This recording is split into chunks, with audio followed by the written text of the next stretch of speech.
aniq bilasan, hunar o'rgatgan usta, ilm o'rgatgan ustoz, ki senga bir narsa o'rgatdi u odam, foydali, yaxshi narsa o'rgatdi. Uni muhabbatini qozansang, u sendan rozi bo'lsa, seni ko'rganda ko'zi qalbi quvonadigan bo'lsagina, undan o'rgangan narsangdan baraka topasan. Shuni aniq bilganliging uchun seni irodang quvvatli bo'ladi, uni rozi qilishlikka, uni xursand qilishlikka. Bir gunohni tark qilishingiz uchun odamlar tark qila olmayotganda, bir savobli amalda doimiy suratda qilishligingiz uchun odamlar qila olmayotganda, sizga mustahkam iroda kerak. Mustahkam iroda qachon bo'lar ekan? Jasur hammasi uchun rahmat yana.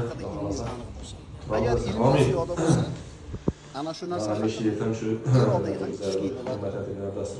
agar irodang kuchli bo'lsa, ko'zlagan maqsadingga maqsadingga yetishlikda yaxshi kunlar bersin, shu korni nomini niyat etgan bo'lsan, shu niyatingga erishgaysan, va shu boshing to'ydan chiqmasin. Yana ustam deb shu hurmat etib yana bizlar fotihalarni o'qitibsan. Duo olib, iloyim shu seni ham shu ustozlik darajasiga yetgan vaqtingda shu she'rlaring sendan shu ustoz fotihalarga deb fotihalab o'tirish nasib etsin. Million shoirlar chiqarib bilish nasib etsin. Shu xalqning shu ajoyib ishonchiga kelib, shu ishonchini qachirmay, shu yaxshi yo'llarda, shu yaxshi xizmat etib, shu rahmat eshitadan darajada yurishingni tilab qolamiz. Shu xonadonda hamma yaxshi kun bo'lsin, yaxshi yo'llarda xizmat etish nasib etsin.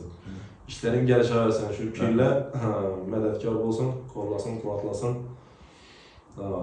Tapkanını, bereketini versin. Amin.